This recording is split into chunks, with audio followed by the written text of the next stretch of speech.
Fala meus amigos, estamos começando aqui mais um vídeo do canal e enquanto eu sigo aturando o lixo dessa gentalha, os crimes desses animais, o baixo nível, a podridão e a mediocridade, tudo isso junto, e vou fazendo aquilo que eles não instruíram ainda, que são os vídeos do YouTube aqui, tá? No vídeo de hoje a gente vai falar sobre literatura, tá? Então eu vou pegar um trecho aqui que surgiu para mim lá no Instagram, da escritora Lígia Fagundes Teres, que infelizmente faleceu em 2022, vítima da Covid, né? E enfim, e aí a gente vai falar um pouquinho sobre a fala dela, porque ela fala sobre a questão da vocação, tá? Então eu vou ler um pouquinho a fala dela aqui, que na verdade tem ali menos de um minuto e pouco na verdade, e aí fazer dois comentários em cima de dois aspectos que ela pondera lá. Ao mesmo tempo, depois eu vou falar um pouquinho sobre a minha vocação, como que eu descobri isso, enfim, qual foi o processo ali, o que me levou, né, para a escrita. E depois vamos voltar para a questão da palavra vocação, ou seja, né, porque ela tem dois sentidos ali que muitas vezes as pessoas confundem, e ainda que essa confusão seja legal também, porque faz parte aí da linguagem e tudo mais. E finalmente vamos falar sobre a questão do gênio, né, que também tem ligação com um dos sentidos da palavra vocação, tá? Então é isso. Antes, deixo com vocês aqui mais uma vez a dica do meu novo livro de poemas, que continua também tá sabotado por esse animal, a gente nojenta dele, que estão, né, o objetivo deles é justamente destruir aqui a minha vocação, destruir o meu, enfim, os meus projetos aqui, porque são bandidos, não tem outro nome para essa gente, tá? Enfim, aí quem quiser entrar em contato aí, é só mandar um zap aqui, que se conseguir furar o bloqueio desses animais, a gente tenta conversar a respeito aqui, tá bom? Então segue aí. E aí, pessoal, então vamos lá, só para já deixar a dica aqui, existe esse livro aqui, eu tenho esse livro, né? O livro que eu tenho da Lígia Fagundes Teres é esse aqui, tá? Que é o Venha Ver o Pôr do Sol e Outros Contos, tá? Tem um conto, inclusive, muito legal aqui chamado Natal na Barca, que é muito legal. Eu não li o livro inteiro, mas li uns 2 ou 3 contos aqui e, enfim, são interessantes, vale a pena, tá? Deixa a dica aí. Então vamos para a fala dela, tá? Primeiro para a gente começar com a fala dela. Ela diz o seguinte lá: eu comecei muito jovem, estava na faculdade, publiquei meu primeiro livro lá, livro esse que eu cortei das minhas obras porque eu era muito imatura, aquelas coisas, né? E, enfim, de certa forma parece até um pouco com o meu caminho, porque eu também publiquei meu primeiro livro na faculdade, né? Inclusive isso pode até ter sido feito aqui pelo hackeamento desses bandidos, porque esse retardado lá mongoloide fica criando aqui essas conexões de demente lá, porque, enfim, é um bosta que não me deixa em paz, então isso pode ter acontecido aqui também. Mas a gente pega, né, o limão e faz uma limonada, né? Pega o baixo nível de um verme desse, transforma em uma coisa um pouquinho melhor aqui, mais sofisticada, né? Porque a gente não é da laia desse verme, né? E aí, então, ela disse isso, né? Publicou o primeiro livro dela na faculdade e tudo mais. E aí, só que disse que era muito imatura e tal. Eu, na verdade, não cortei esse livro das minhas obras, né? Ele continua aqui e tal, inclusive eu apresentei às pessoas quando eu posso, né? Aquelas que têm sobrado aqui, porque esses animais estão destruindo inclusive as minhas amizades aqui, mas enfim. E aí, bom, o fato é esse, né? Ela cortou ali a obra da lista dela, e aí ela continua: essa paixão que é tão antiga é a vocação. Eu tinha vergonha de dizer que eu tinha vocação, porque eu achava que a vocação exigia sucesso.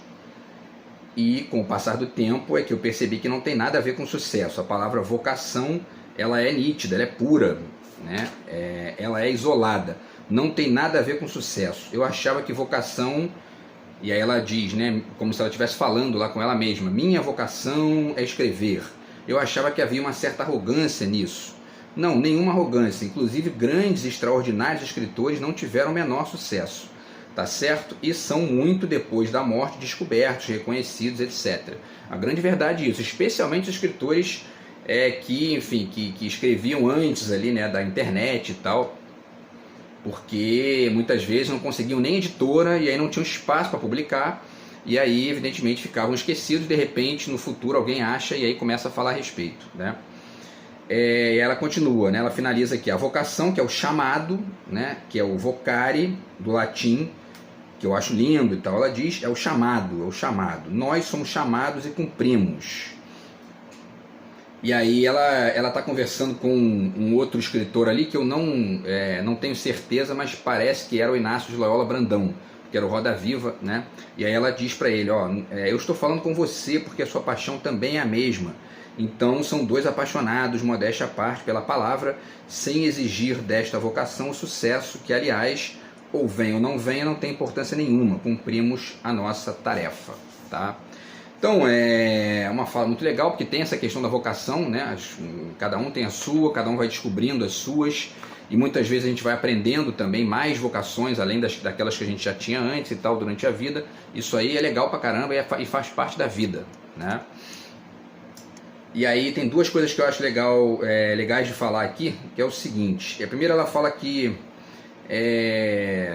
vocação não tem exatamente a ver com sucesso, e de fato, né, isso não tem uma conexão efetiva, né? Você pode ter uma vocação de fazer alguma coisa e isso não gera necessariamente para você nem sucesso, nem lucro, nem nada, porque isso é uma coisa que está muito além dessa linguagem pragmática e imediatista que muitas vezes o senso comum, inclusive o senso comum de certas figuras que estudam, né, na academia, consegue dar conta, tá?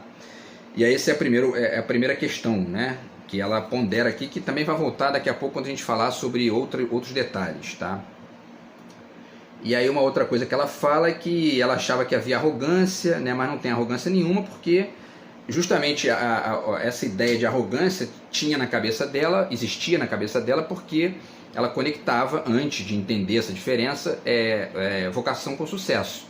Como se fosse assim, né? Pô, eu só posso dizer que eu sou escritor ou sou escritora se eu tiver sucesso, se eu for um bom escritor e tudo mais, né? E não necessariamente, né?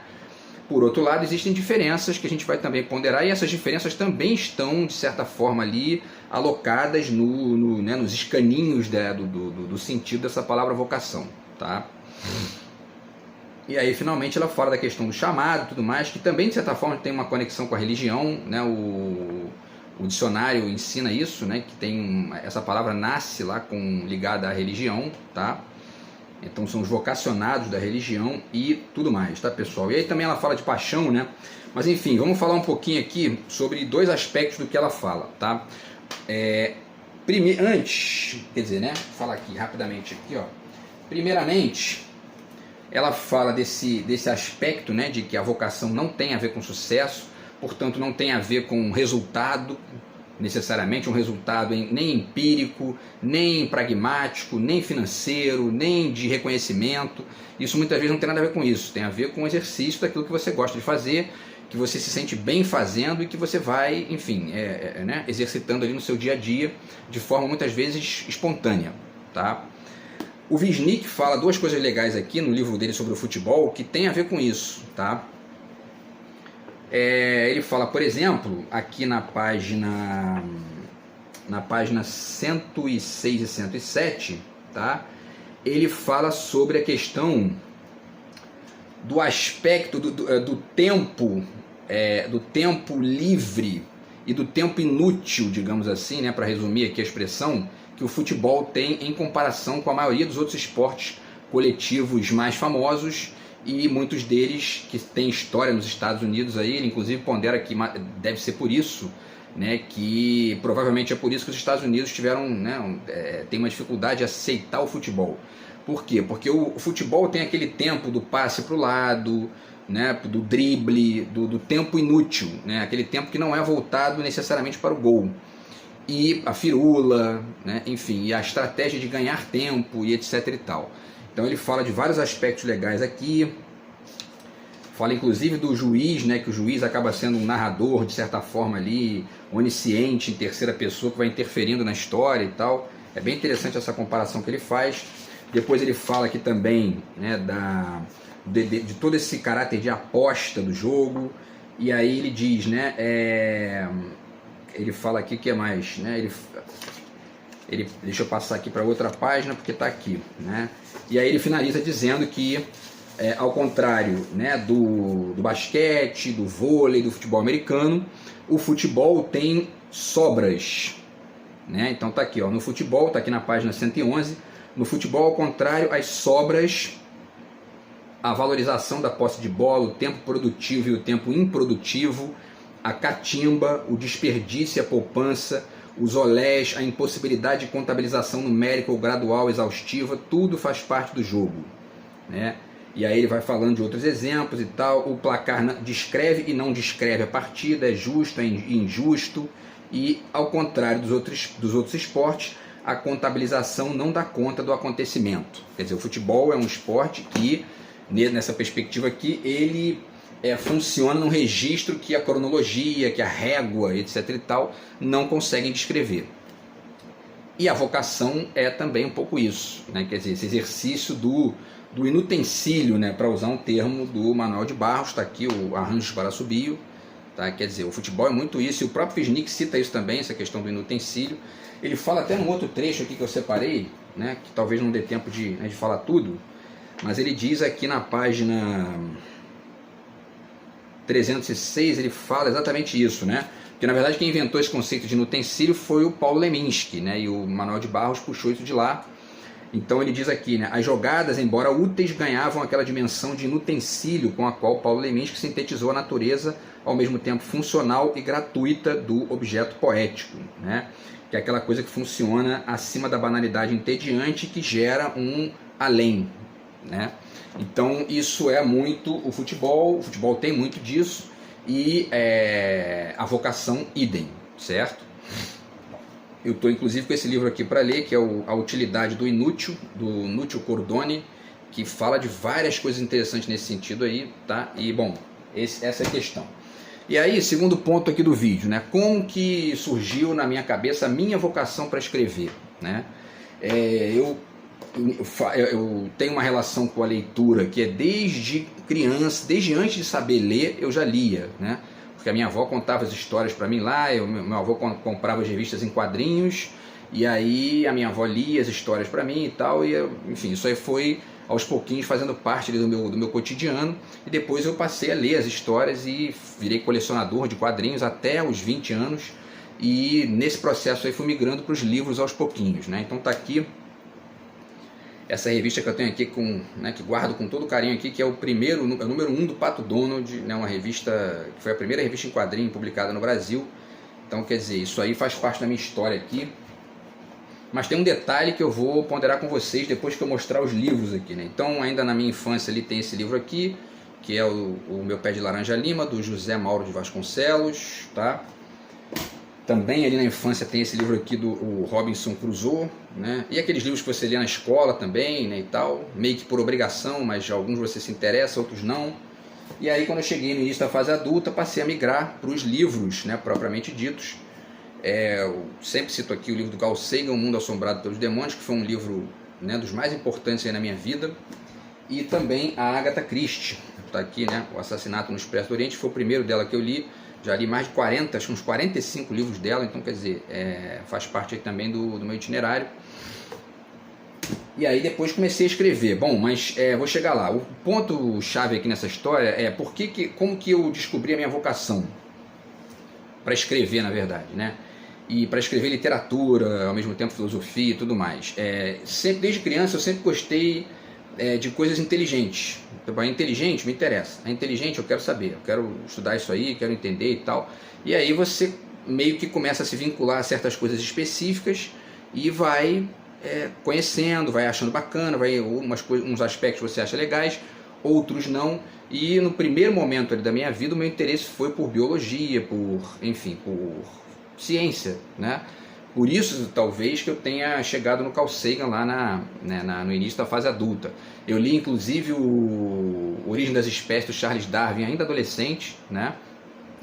Eu não cito normalmente esse livro aqui, porque foi um livro, como eu li muito imaturo, né? Eu também não tive, né, praticamente, eu não consegui entender quase nada daquilo ali, né? Eu li mais por uma questão ali de interesse, curiosidade, e aí depois, né, adulto, é que eu comecei a realmente entender o que significava aquilo ali. Bom, e aí, quer dizer, o que direcionava ali o meu interesse para essas coisas era essa palavra inteligência. E aí você começa a se interessar por outras coisas, porque a inteligência, né, a biologia e a física não estão, não são a única coisa inteligente que existe. E aí você começa a se interessar por outras coisas, enfim, por filosofia, etc e tal. E aí foi na faculdade que eu comecei a me interessar mais por filosofia, literatura, política e escrita, enfim, de tudo, né? De romance, conto, poesia, etc e tal, graças às leituras que eu fui fazendo na faculdade, as influências dos professores, etc e tal. E aí eu cheguei na literatura propriamente dita, que é, né, a escrita de contos, romances e poesia. Por quê? Porque eu entendi naquele momento, e isso tem várias interpretações, acréscimos posteriores, etc e tal, mas eu entendi naquele momento que a inteligência, a grande inteligência da literatura está na poesia. Então aí, quer dizer, isso não elimina o fato de que existe uma inteligência gigantesca no conto, no romance, no ensaio, etc e tal, mas aquela ideia ficou ali na minha cabeça e aí eu comecei a chegar na poesia para poder exercitar isso aí e decidi aprender. Então, o que existe no meu caso particular, porque cada um tem o seu caso, né, cada um tem a sua história, e no meu caso particular, de certa forma, tinha, quer dizer, tinha e tem até hoje, né, nessa história toda aí, uma conexão muito evidente hoje para mim entre a ideia de inteligência e a ideia de escrita como o exercício daquilo que eu comecei a fazer desde pequeno, que era ler. Então você lê, você daqui a pouco começa a querer escrever. Se você gostar de ler, normalmente você vai acabar querendo escrever também. E esse é o caso, essa é a mistura, né, então, da palavra inteligência com a questão da escrita, né? E o restante é fruto disso. E aí você vai na filosofia, você vai no conto, você vai no romance, você vai na crônica, você vai no ensaio, você vai na poesia, você vai fazendo aquilo que você gosta ali, que vai te interessando, outras coisas você testa, vê que isso aqui não curti muito não quero fazer mais isso, outras você quer, outras você continua, outras você melhora, outras você vai descobrindo que você tem habilidades, etc e tal, tá? E aí eu descobri, né, uma habilidade e tive um reconhecimento muito legal disso do Menalton Braff, tá aqui, que é um dos grandes escritores do Brasil aí. E aí quando eu comecei a escrever os contos, eu publiquei um livro. Antes de publicar o livro, eu acho que foi antes de publicar esse livro, eu mandei uns 2 contos para ele, pedi para ele fazer uma avaliação e ele gostou bastante. Então quer dizer, isso aí me deu um retorno muito legal ali, de que eu estava no caminho certo, porque a gente tem que buscar os mestres para poder, né, enfim, avaliar ali quando a gente tem essa possibilidade, né, para avaliar o que a gente faz e, enfim, se a gente está no caminho certo, dar as dicas legais ali e para a gente construir o nosso caminho junto com esse diálogo, com esse debate aí de outras pessoas importantes também da área, certo? Então, pessoal, a questão é essa, tá? E aí, vamos voltar, e sim, e esse tipo eu... Nesse período também de pesquisa, de leituras, eu acabei entrando em leitura de psicanálise, psicologia, mas hoje eu acho que isso é completamente equivocado, dispensável e, quando não, idiota, porque essa gente fica procurando o tempo todo sintoma naquilo que tu faz. Então, quer dizer, tu tá repetindo muito alguma coisa, e isso é sintoma, tá lá na mamãe, no papai, é uma estupidez assim que eu quero distância dessa bosta. E por quê? Porque isso acaba... Enfim, né, é uma gente moralista, tem um olhar moralista, patético, nosopático sobre a vida dos outros, que é um negócio que eu quero distância disso, assim, radical, certo? Então, inclusive porque, sob essa perspectivazinha deles ali, acaba se confundindo vocação com sintoma, né? E isso quando isso cai na mão de um verme desse, com uma gentinha nojenta dessa, daqui a pouco estão te difamando, estão queimando a tua imagem e etc e tal, tá? Então isso aí fez parte do meu processo de leitura e tudo mais. Hoje eu acho isso uma coisa estúpida e inclusive perigosa, certo? Mas enfim, voltando à questão da vocação, que não tem nada a ver com isso, né? A vocação, ela tem, quando a gente pega o dicionário de sinônimos e o dicionário de filosofia, a vocação tem vários sentidos, né? No dicionário comum, ela tem 2 sentidos básicos. Ela tem o sentido de um talento especial que você tem, e ela tem um outro sentido que é sutilmente diferente, que é a ideia de tendência natural, que de certa forma tem conexão com o sentido religioso aí da coisa, porque é aquela coisa da vocação natural para a religião, que o pessoal da religião acredita que existe, né? E aí você tem esses 2 sentidos, quer dizer, as pessoas quando tem vocação, uns entendem que aquilo ali existe desde nascença, já vem do berço, já vem na genética da pessoa, e tem outras que entendem aquele sentido de que é um talento especial que você tem e que você tem por um motivo ali, que você se vinculou a isso num determinado momento da sua vida, em alguns casos na infância, outros não, e que você decide desenvolver, né? Simples assim, tá? E aí, quando a gente vai para o dicionário de sinônimos, existe uma variedade maior, porque o dicionário de sinônimos ele tem essa característica, ele amplia um pouquinho aqui a quantidade de coisas, e isso é muito rico também, né? E aí eles dizem aqui que a vocação é uma arte, é uma bossa, é uma escolha, é uma índole. Aí vocês veem que escolha e índole são coisas sutilmente diferentes, né? Porque a índole é aquilo que tem um sentido de que já está ali com você. A escolha é algo que você ponderou, falou, vou aqui, vou ali e tal, né? E tudo mais. E jeito, propensão, tendência e gênio, né? Daí que a gente vai chegar na discussão do gênio aqui. Se não der tempo de falar tudo hoje, né? Porque talvez não dê tempo. Tem muita coisa legal para falar sobre isso. Eu faço mais um vídeo aqui para falar sobre a questão do gênio também. Mas vamos tentar. Então tem essas duas noções aqui, né? Que são a noção de inclinação, tá? E de escolha. E aí quando você vai ver o que significa a inclinação e ao mesmo tempo, né, essa capacidade, esse jeito de fazer as coisas, que é o que está no dicionário de sinônimos, isso traz dois sentidos, o sentido de aptidão e o sentido de escolha, certo? Eu vou falar um pouquinho sobre cada um deles também, mas antes eu vou finalizar aqui com o dicionário de filosofia, tá? Tá aqui também o dicionário de filosofia do Abaiano, que ele fala rapidamente aqui sobre a ideia de vocação, e vale a pena repetir o que ele diz aqui, tá? Para fazer um diálogo aí com a fala da Lígia Fagundes Telles, porque como ela diz, né, o escritor trabalha com a palavra, então a gente gosta muito eu pelo menos gosto muito de fazer isso, pesquisar o que significam as palavras, entender o sentido, a história, as possibilidades metafóricas, porque isso é um mundo infinito, né? Isso é muito rico e ajuda a gente a escrever melhor e a ler melhor também, tá? E aí, pessoal, a vocação está aqui, né? Está na página 968, ele diz: originariamente um dos conceitos fundamentais do cristianismo, né? É exatamente o que ele diz aqui. Foi o que eu falei aqui do vínculo com a religião que a palavra tem, certo? Ele diz, todos os que são... Ele está citando aqui alguém, né? Que não, ele não diz aqui o autor. Todos que são chamados a uma vocação fiquem nela. E aí depois ele quer dizer que é justamente esse sentido de algo que é originário, que está ali na sua índole, né? Que está na sua genética, tá? E aí depois ele passa para o sentido atual, que é esse outro que representa a ideia de capacidade, de escolha e etc e tal, tá? Ele diz, a vocação é hoje um conceito pedagógico que significa a propensão para qualquer ocupação, profissão ou atividade. A vocação é diferente da aptidão, porque a atração que o indivíduo sente para uma determinada forma de atividade, para a qual pode ser ou não apto, né?